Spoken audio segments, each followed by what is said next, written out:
There's a figure that's haunted the internet for over a decade. Tall, faceless, dressed in black. He doesn't speak. He doesn't run.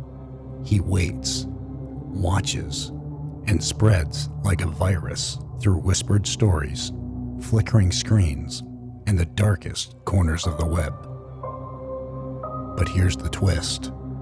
Slender Man isn't ancient folklore.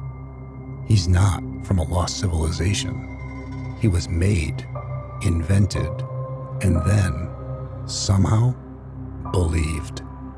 Slender Man was created on June 10th, 2009 in a forum called Something Awful. There was a thread where users were challenged to take ordinary photos and turn them into something paranormal using Photoshop. That's when a user named Eric Knudsen, under the name Victor Surge, submitted 2 black and white images of children at play, and lurking in the background was a tall, thin man in a black suit, faceless, menacing, barely visible, but unmistakable. The captions told of missing children, and just like that, the seed was planted. It wasn't just the image that hit people.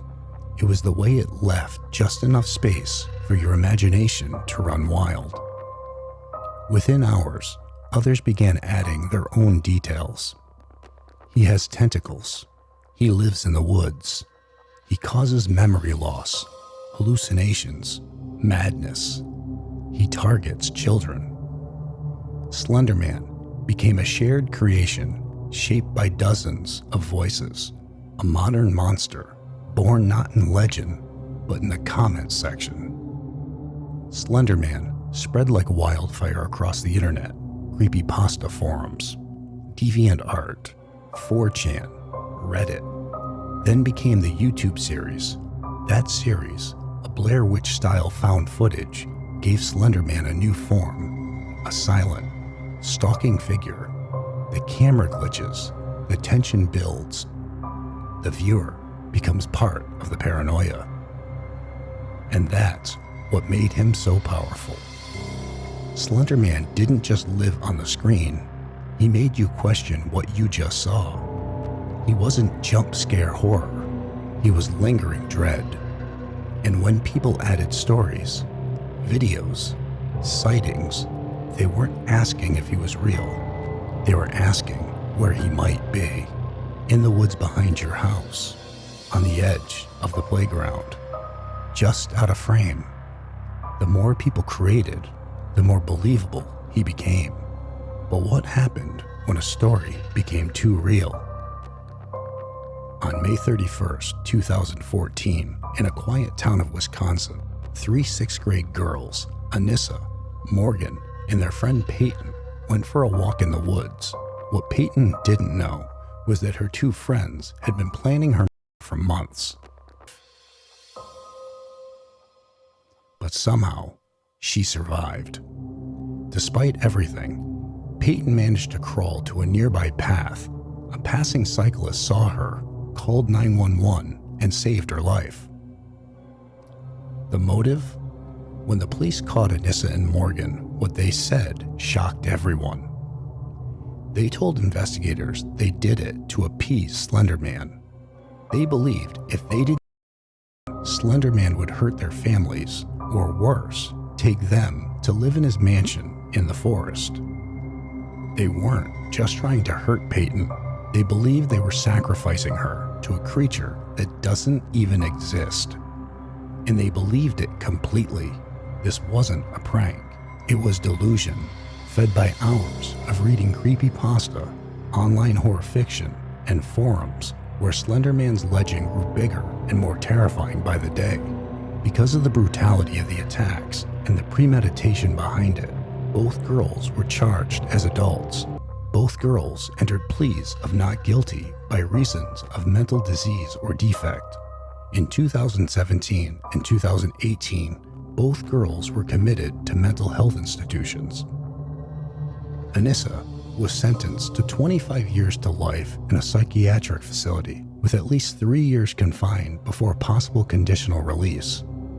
In 2021, after serving 7 years, she was released under strict supervision. Morgan, considered the primary aggressor and the more mentally ill of the two, was sentenced to 40 years to life in a psychiatric institution. She has made several attempts to be released, most recently in 2024 and 2025. As of now, she's been conditionally approved to transition into a group home, but under continuous supervision and psychiatric care that could extend her into her 50s. The heart of this story is Peyton, the girl who survived. She graduated high school, she went to college, she's chosen to move forward through her scars, both physical and emotional.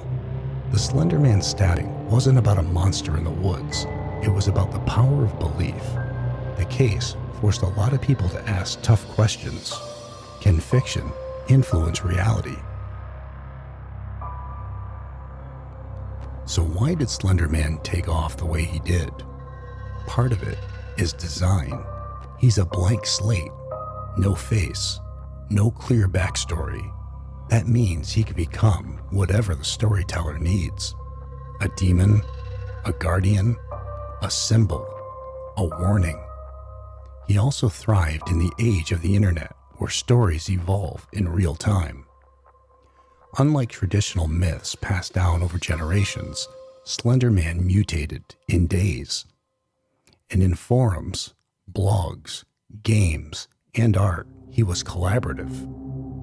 Everyone felt like they owned a piece of him, and the more people fed the story, the bigger it grew. Slender Man became less of a monster and more of a mirror, reflecting our fears of the unknown, our questions about reality, and the power of collective belief. Slender Man is now studied in folklore classes. He's been in documentaries, games, books, even a feature film. But here's the deeper truth. Slender Man is just one example of how online stories can become modern myths. We don't need centuries anymore. We need a forum, a few images, a believable tone, and suddenly, fiction has weight. Urban legends used to spread through campfires and whispers. Now, they move through posts and uploads. They're shaped by likes, comments, and shares.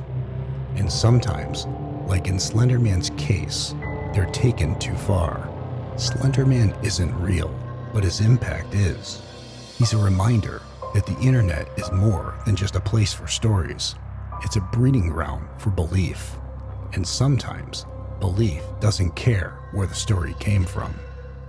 So the next time you read something that chills your spine or sees a shadow in the corner of your screen, ask yourself, did you just imagine it? Or did we all imagine it together? And if enough of us believe, does that make it real?